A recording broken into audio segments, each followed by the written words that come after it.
আজকের এই ভিডিওটি হচ্ছে যেদিন আমাদের বাড়িতে প্রথম বন্যার পানি ঢুকেছিল সেদিনের সেই ভিডিও। সকালে আমাদের বাড়ি একদম শুকনো ছিল, যখন জোহরের আজান দিয়েছে তারপর থেকে আসরের আগে কিন্তু এইটুকু পানি আমাদের বাড়িতে ঢুকে গিয়েছিল।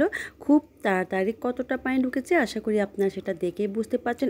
যখন এত তাড়াতাড়ি এতটুকু পানি হয়ে গিয়েছে বাড়ির মধ্যে, সবাই তো দিশেহারা, কি করবে, সবাই কোনো কুল কিনারা খুঁজে পাচ্ছিল না, সবাই দিশেহারা হয়ে গিয়েছিল।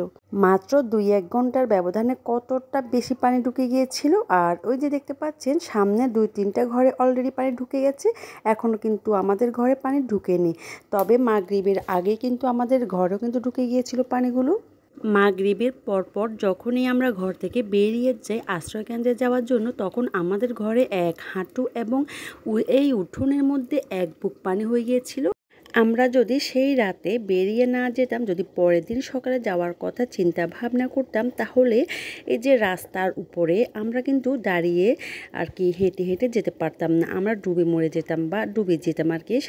সাঁতার কেটে আমাদেরকে যেতে হতো, এতটা পানি বেড়ে গিয়েছিল এই একটা রাতের মধ্যে। তবে এই একটি ভয়াবহ রাত কেউ কখনো কিন্তু ভুলতে পারবে না। এই ভয়াবহ রাত যেন কারো জীবনে কখনো যেন আর না আসে। আমরা আল্লাহ তাআলার কাছে এই দোয়াই চাইবো সবসময়, যেন আল্লাহ আমাদের সবাইকে সব সময় হেদায়েত দান করেন এবং সব সময় ভালো রাখেন। এত বেশি পানি গত 100 বছরেও নাকি দেখা যায়নি।